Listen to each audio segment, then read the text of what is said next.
بسم اللہ الرحمن الرحیم۔ میری عزیز بہنوں، بیٹیوں اور بھائیوں، میں مسنون دعائیں، مسنون اعمال بیان کر رہا ہوں، اور آج جو میں اس وقت یہ دعا بیان کرنے لگا ہوں، ہر مرد و عورت کی، ہر گھر کی، ہر فرد کی ضرورت ہے۔ قربان جائیں جناب رسول اللہ صلی اللہ علیہ وسلم کے قدم قدم پر ہماری کتنی حوصلہ افزائی فرمائی۔ فرمایا مت خیال کرو گناہوں کا، گناہ ہو جانا انسان کی فطرت میں داخل ہے، اور ایک روایت میں تم میں سے ہر بندہ خطاوار ہے، گناہ گار ہے۔ انبیاء کرام اور صحابہ کرام کو چھوڑ کر سب کے سب گناہ گار ہیں، اور فرمایا بہترین گناہ گار وہ ہے جو گناہ کر کے فوراً توبہ کی طرف متوجہ ہو جائے کہ یا اللہ مجھ سے غلطی ہو گئی، مجھے معاف فرما دیجیے۔ تو فرمایا یہ کلمہ جو اب میں تلاوت کر رہا ہوں یہ غور سے سن لیجئے اور اسی طرح پڑھیے، وہ یہ ہے: استغفر اللہ الذی لا الہ الا ہو، لا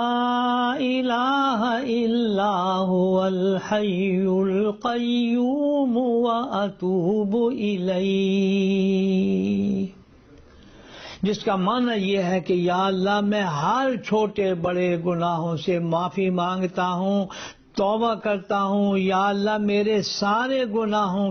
کو معاف فرما، اور اے اللہ میں یہ اقرار کرتا ہوں کہ تیرے سوا کوئی عبادت کے لائق نہیں، لا الہ الا ہو، اور اے اللہ میں اقرار کرتا ہوں اس بات کا کہ اے اللہ آپ حی و قیوم ہے، اور آپ ہی کی طرف میں توبہ اور رجوع کرتا ہوں۔